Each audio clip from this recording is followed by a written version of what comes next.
So, I'm 40 years old and I get this request. Creative challenge. To write a play about centenarians, 100-year-olds. I don't mean to sound ungrateful, but personally, aging is not my favorite subject. I'm not talking about the physical changes, wrinkles, sagging skin, not to mention the countless other ways your body can go haywire.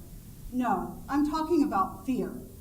That sick-to-your-stomach feeling when you realize time is running out. You might Or, if you're lucky, you might have 60 years to go. Pick a card. Who are you? I'm the first thing you thought of when you started this play. The first thing I thought of was good genes, longevity genes. You were thinking of me. Look, pick a card. What I want to know is, how do people even live to be 100? How good can they feel? What quality of life can they Don't have? have a stroke over it. Relax. Deep breaths. Breathe in. Out. Good. If you want to know what it's like to live to be 100 or over, you should go straight to the source. The oldest person I know is Delmar Hopkins. Delmar?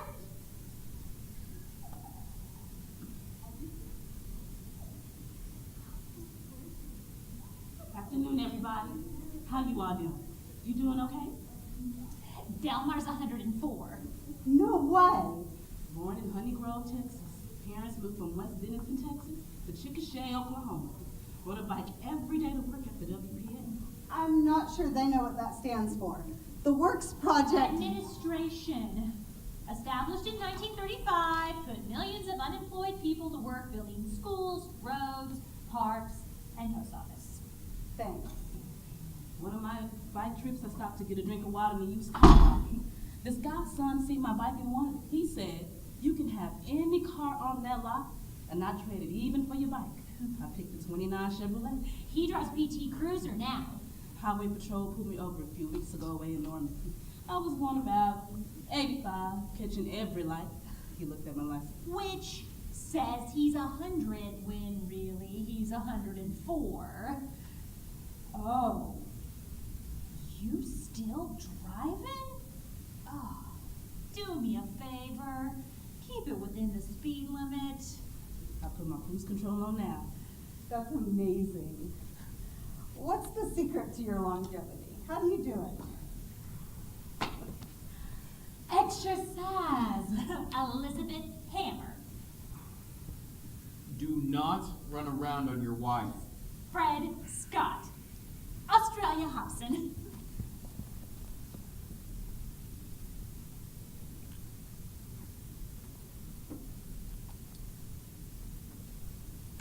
I don't drink.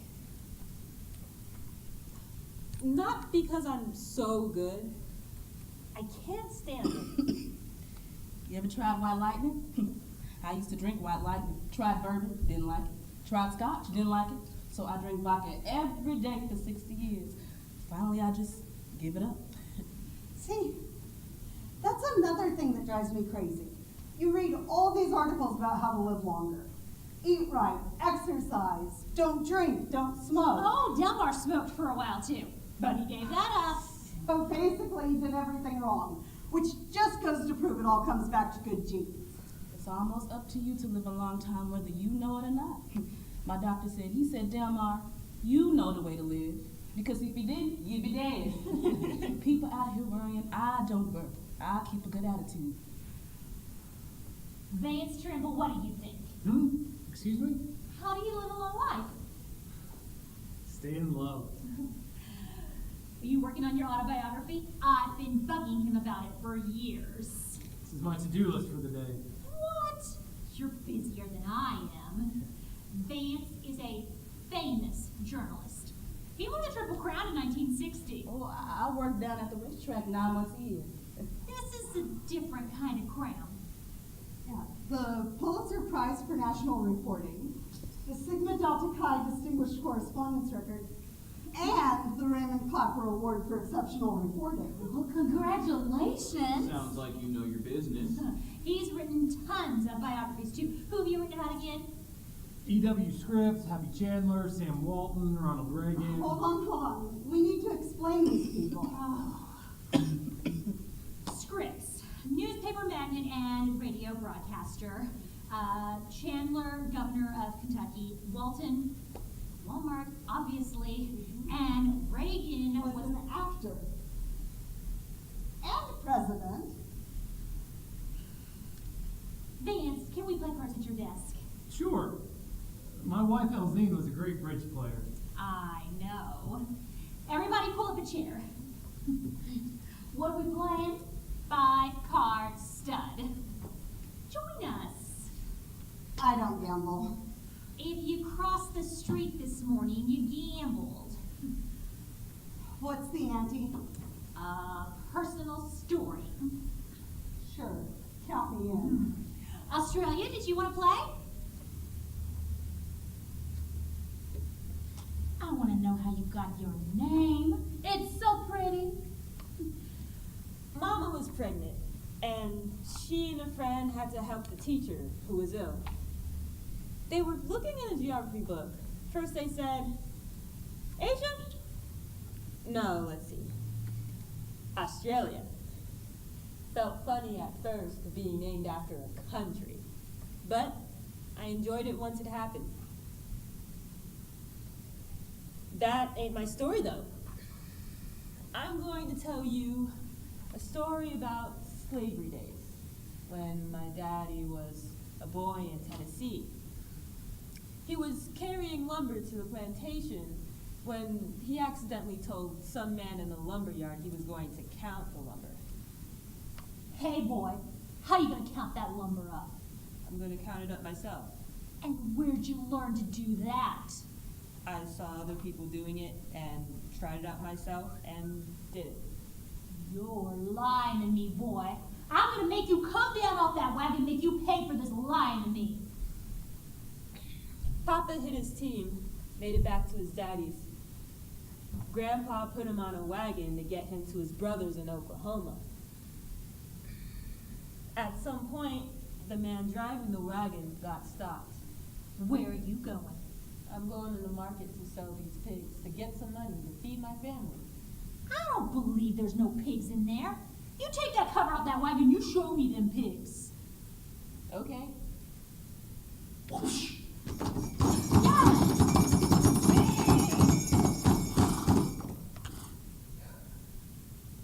They made it to Oklahoma. If they hadn't, there wouldn't have been no Papa.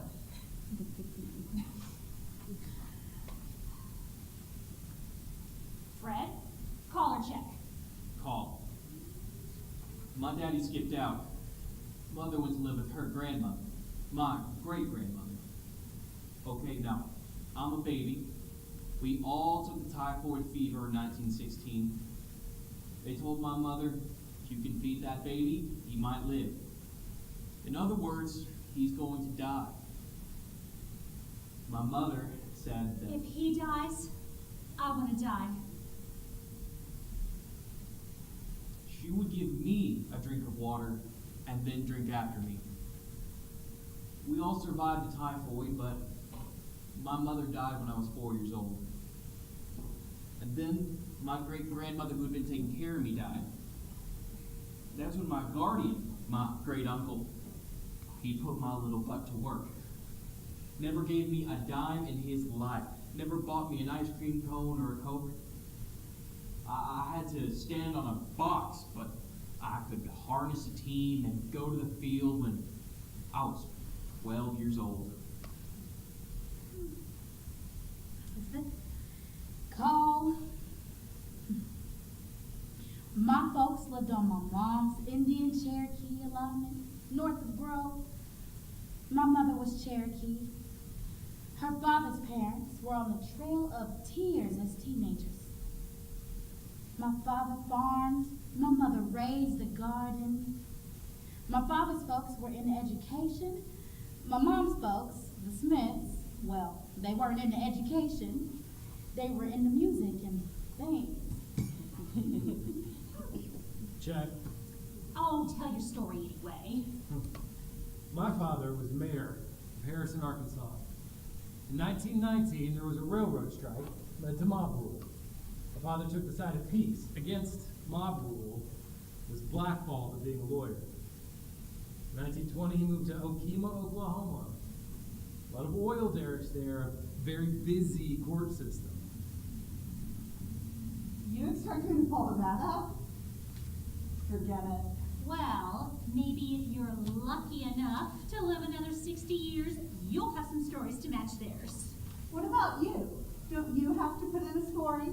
Their stories are my stories because they all involve me. 5-card draw, and the theme is love. I can't stop loving you. I made up my mind. Elizabeth? 3. I'll tell you how I met my husband Ellsworth. He had never been married, never been involved. My sister and I were coming home from Northeastern Teachers College in Tahlequah. Ellsworth came. I was raking the yard. He came all slicked up, white shoes, Panama hat, white pants. Ooh, good looking. He said, would I like to go to the show? Oh, I got ready real quick.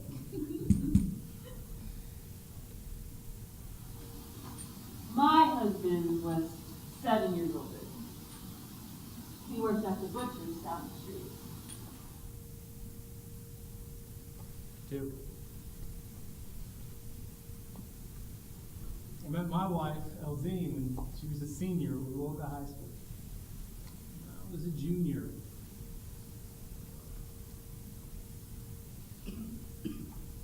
She came up behind me with a book and said, John Wesley, here's your book back. I said, I'm not John Wesley, but I'll take the book. You will not. Elzine's a pretty name, too. I was the editor of the school newspaper.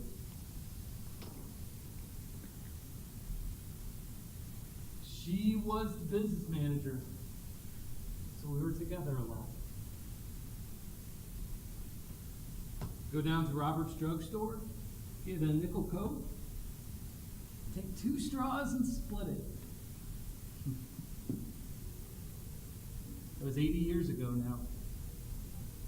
I've been married 3 years. My wife's daddy was 77 when she was born. Now, he fought in the Civil War, not World War I, the Civil War. First time I ever saw her, she was 8 years old, sitting on her daddy's lap in his chair, combing his hair. When she was 13, I bought her first Christmas present. We married when she was 16, on the 9th day of August. Royal flush. And I paid 25 cents for my chivalry. Spell that for me. I know what that is. It's an old folk custom. People serenade the newlyweds using pots, spoons, pans, whatever they can find. A serenade, huh? Oh, yeah. All right. We get the picture. What did your husband do for a living? Ellsworth? No, he was on all the government programs, chairman of all the programs, studied livestock at Tulsa University. If he saw a cow, he could tell you how much it weighed and if it had just been loaded days before it came into town. Loaded. Yes, with drinking water. He could calculate all that, young as he was. He wasn't some fat, old, gray-headed man. No, he was young and slender. He had it all. You remind me of my wife. She was a great hostess, great entertainer. Always the nicest person at whatever gathering there was. In Washington, we became friends with buddies of Lyndon and Lady Bird Johnson. Got invited to a number of receptions in the White House. One time, when we were dancing, President Johnson cut in. When I was 14, they had a square dance at my house. They just got all the furniture and got with it.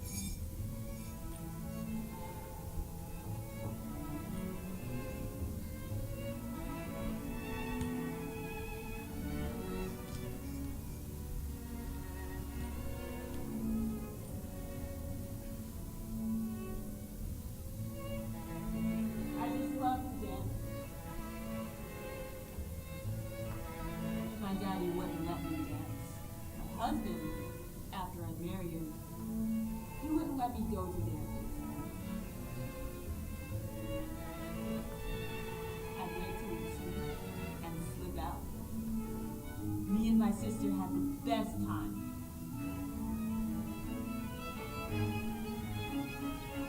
Let's go.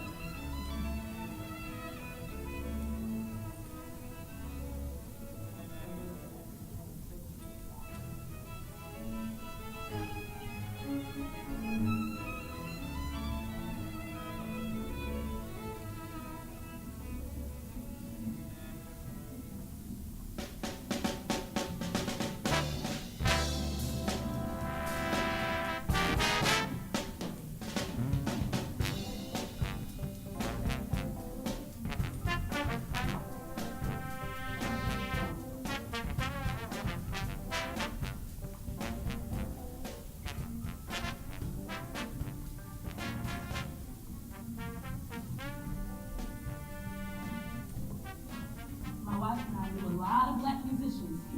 Every time they come to town, we'd always see Ray Charles or Fulton. I had a lot of them. The minister that married my husband and me, he was in the Tulsa race riot. During the riots, W.G. Skelly boarded him and his family in houses. They weren't bothered because they had family to take care of you.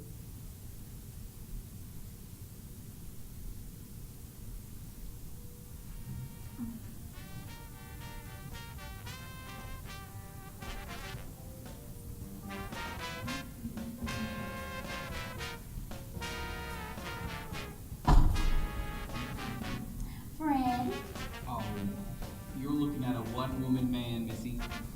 I never trifled on my wife, not even once when we were going together. She'd slap my face. Woo! And that is how you live to be 100. I don't want to live to be 100. I don't mean to hurt your feelings. You're all very good at it, obviously. But I wouldn't be. well, how do you know? Because the ideal age, as far as I'm concerned, is 84, 85. Oh, well, when you get there, that'll change. Believe me. I just don't feel we should always have to take what old age sends our way. I think we should have some choice in the matter. Right to die. Is that what you're talking about? Maybe. You discussed that. Some of us. And Well, I've made it this far. Figure I can stick it out from here. Take my luck as it comes. but that's only because you've been lucky. The baby girl got married this year, and she had Australia to come. She looked up and saw me and busted out crying. This is the happiest day of my life, she said. There are just some hands I can't accept. You know what I mean? You know how I got to Washington? I joined the newspaper guild in Tulsa, a union. The owner of the newspaper, Dick Lloyd Jones, fired a bunch of us who joined. Years later, I met him in Washington. He said, "Vance, if I'd known you were going to win the Pulitzer, I never would have fired you." I said, "Dick, if you hadn't fired me, I would have never had the opportunity to win it." Good for you. Been 17 years in the newspaper business in Port Arthur, Texas. I went to Houston, got managing editor, then the National Bureau, Washington, D.C. We had 27 newspapers from New York to San Francisco. On my own, I started looking for stories I could do off the clock. Ran into a book by a man named Raymond Clapper Oh, you mean the same? that the award's named for. Yep. He had written a book on nepotism 30 years earlier and figured it was time to take another look. About 20% of Congress had relatives on the payroll, and it was very questionable whether they were doing any work or not. Got a pretty good story together in the New York Daily News. Every day I'd get a new story, a new angle. They must have hated you. A congresswoman by the name of Iris Blitch from Georgia spent an hour and 10 minutes berating me on the floor of the House. I would have loved to have been a fly on that wall. Lyndon Johnson was majority leader at the time, and he felt the heat. Got him to open up the secret payroll records. Now, he didn't open them up all the way, but there were changes made. That's amazing. I could never have that kind of impact, even if I lived. Live to be 100? I've been awful lucky. Yes, you have. So, you were a teacher. Yes, my principal always said I had the best lesson plans. I learned a thing or two about discipline. Don't make rules you can't keep. And lower your voice. It sounds better to the kids. I did cosmetology. Had my own store, Tiny's, on Greenwood. Australia would have been too long a name. Cosmetology, you use those hard dyes. My husband said, people are gonna sue you. Then I worked at St. Francis. But you gotta have those babies. When you have those babies, they don't save that job for you. I started out delivering groceries for the University of Oklahoma. The butcher there said, why not let Fred help me? When we were on the farm together, I killed my own hogs, I cleaned them, I skinned them, I cured the meat. That's the way you lived back then. That's the reason I'm 102. Now then, I forgot where I was. The butcher shop. Right. You ground 2,000 pounds of hamburger meat every week. Those football boys at OU, I cut every steak that they ate. We had a grinder, a meat grinder, had a 7-horsepower electric motor on it. You could ground 50 pounds in 5 minutes. I once ground 2,000 pounds without stopping. I worked there for 20 years. I went to work at 7:30 today. Wait a minute, you're still working? Yep, clean and detail trucks. As fast as I get one ready, they move it and bring up another one. Okay, so enough about work. Work is boring. But that's one of the connections, don't you see? All these people, they're still working. Or if they're not working now, they were until very recently. I've got a son-in-law. Said, I'm 65. I've done my work. Sat down on his butt. Wasn't no time at all till he had Alzheimer's. After I retired, I belonged to the Business and Women's Professional Club. It is not kosher for a treasurer to be treasured more than 1 year. I was treasurer about 11. In the treasurer's meeting, one loud woman piped up, I'm not in for locking my money up at 17%. Another one that was louder but probably had more sense said, I'm supporting Elizabeth. I think she knows best. I got some arthritis in my hand. But my mind is my own. 9 months out of the year, I'm down at the racetrack, sweeping up trash, tickets, fields, and whatever. And every birthday, a guy follows me with the TV. I go down to the winner's circle, they announce my age, and my boss tells me how old I am, and one time his lady showed up.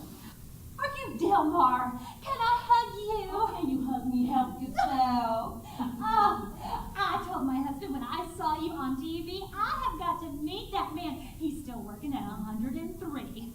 I would have bought you something, but I wouldn't know what to get. So I got you a card. I put a little something in it for you. That's what they'll do. I'll be taking care of the racetrack and not even thinking about it. Somebody will come and touch me. I'll be looking around and they'll be handing me money. Wish they'd do that for me. When my wife got sick, I told her, Mama, the only way we're going to save anything now, let's take that Social Security check, put it in the bank, and forget what's in there. I started a garden. Sold $4,000 out my backyard garden one year. Tomatoes and stuff. I washed them and cleaned them. Delivered to 5 different families, free of charge. What was wrong with your wife? She injured her spine, was completely paralyzed. Doctors told me if I didn't want her to have a sore, I had to turn her every 2 hours. You ever try to pick up somebody that's paralyzed? It's like picking up a log. Here I am at 85, turning my wife every 2 hours, day and night. I bought an old Dodge van, had a side door in it, pushed the wheelchair in on it, and take her to the grocery store with me. All she could do was this.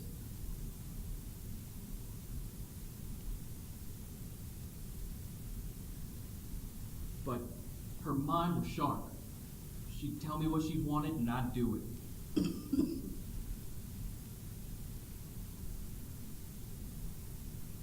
Elzine died of cancer.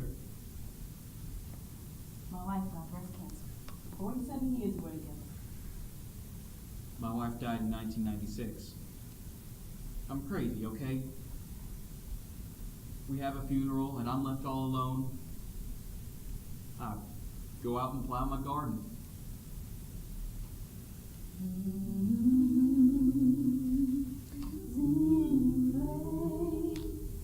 How sweet the sound that saved a wretch like me. Built a carillon for Elzine, a singing tower for her memorial. I saw one in Florida when we were driving around the country. Drew up my plans, got all my materials together. He was always building things for Elzine. He designed all their houses, too. Ellsworth and I went to the World's Fair in Seattle. We made a point of stopping every place we could, there and back. There was this boy in my class. He came home with me. He carried my books. My daddy said, What are you doing with those books? Are those her books? yeah, Well, give them back to her and let her carry them herself. Is that what you go to school for? To carry ladies' books?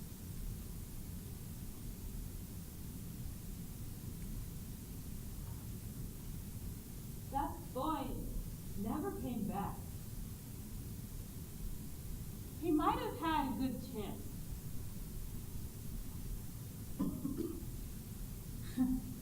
I didn't know I was old until I was 90. It sounds crazy, but I mean it. I could drive. Until last year, in last August, I could drive, but I just don't. An old man on the job told me, he said, Delmar, do you know why you're living so long? I said, no, I have no idea. He said, the Lord has you here for a purpose. What do you mean? You inspired me. When I heard about you, I had to see you. The reason you're living as long as you are is because of what you did for me. I'm sorry. I just can't buy that. No one can be somebody else's reason for living. Your life has its own purpose. He said, I want to be like you. I want to keep on living. The reason people want to be around you is because you make them feel good about life.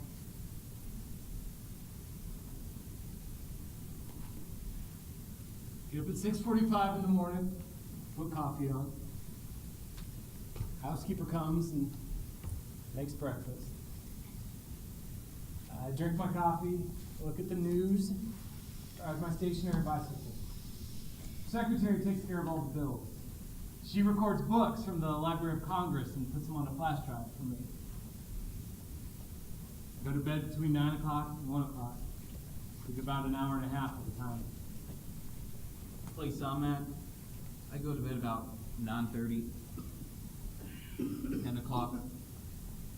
I'll push a button, and a lady will come in. She'll lower the bed, pull the covers back, pull my pants down. Of course, I've got to have my urinal, and she will give me that, but I don't know when it's full because I can't see it. Sometimes I'll push the button, they'll come in and empty it for me, walk out. They don't have time to talk. They're supposed to be taking care of me, but they don't have time to talk. My granny was Indian. We couldn't call her grandmother. We'd have to say, Nanny, Nanny. She couldn't tell nobody those were her grandchildren. My auntie, my mother's sister, she took our grandma, home with her to live. I didn't like my auntie anymore after that. She took my nanny. I go to California every year.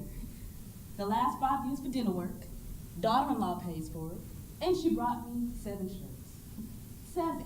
Now how am I gonna wear 7 shirts? Then she buys me work shoes and dress shoes I ain't even gonna wear.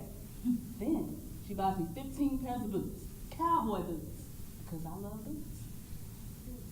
What about death? Do any of you ever think about dying? Not one of you has mentioned it. Yeah, sugar all the time. But you don't talk about it. Well, what's there to say? Everyone I know is gone. Every woman I've known, every girl I've known, every friend I've ever had. Elvina's gone. I got new friends now. I go to bed at night, asking the Lord to help me over the past. Lead me around the bad places so I don't hurt myself. I say, Lord,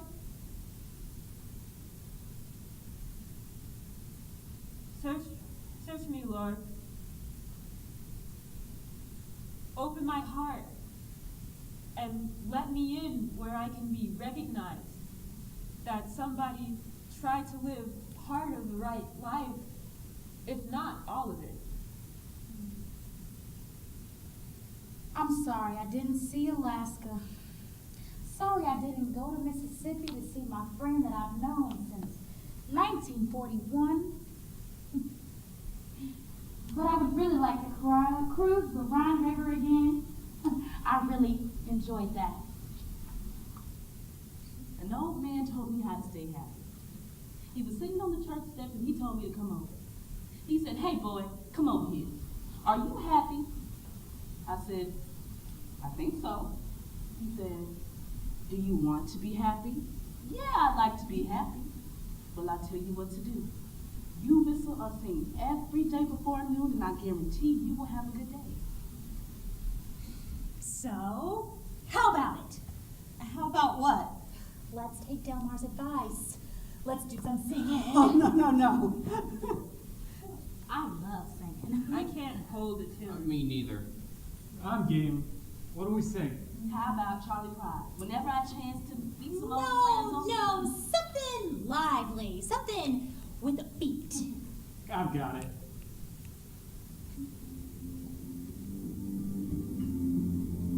People try to put us down, Talking about my jam.